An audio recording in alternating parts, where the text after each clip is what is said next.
Hello' friends, আশা কৰোঁ আপোনালোক সকলো ভালে আছে।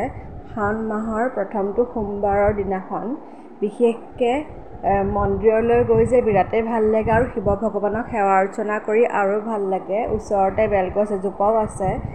আচলতে আগৰ দিন মনত পৰি গ'ল জানেনে। ঘৰত থাকোঁতে বিশেষকৈ বেলগছত পানী দিছিলোঁ, শিৱ ভগৱানক সেৱা অৰ্চনা কৰিছিলোঁ। পিছে আজিকালি আমি নিৰামিষে খাওঁ। আগতে অকণমান ব্ৰত পালনে কৰিছিলোঁ বুলি ক'ব পাৰি। নিৰামিষৰ ভিতৰত বিশেষকৈ হালধি, পিঁয়াজ, নহৰু এইখিনি আচলতে গ্ৰহণ নকৰোঁ। লগতে নামঘৰ এটাও আছে। ইমানে যে সুন্দৰ পৰিৱেশ নহয়, নামঘৰতো সেৱা কৰিলোঁ, মন্দিৰৰ লগত নামঘৰো আছে। আৰু বিশেষকৈ নামঘৰতো নামঘৰীয়াৰ পৰা বিশেষকৈ আশীৰ্বাদ এটাও ল'লোঁ। বিৰাটেই আচলতে আজি দিনটো ভালেৰে গৈছে জানেনে। মনটোও ভাল লাগি আছে। আপোনালোকেনো আজি কেনেকৈনো পালন কৰিলে মোক কমেণ্টত জনাবচোন।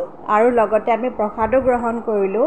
নামঘৰলৈ গ'লে আচলতে প্ৰসাদখিনিৰ সোৱাদ এটাই বেলেগ হয়। আৰু ঘৰলৈ আহি এয়া পায়সো গোঁসাই ওচৰত দিলোঁ, ফল মূলো দিয়া হৈ গ'ল আৰু বিশেষকৈ গোঁসাই নামো গালোঁ।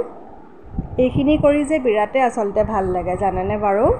আপোনালোকৰ যদি মোৰ ভিডিঅ'টো ভাল লাগিছে, ছাবস্ক্ৰাইব, শ্বেয়াৰ, লাইক, কমেণ্ট কৰি দিব।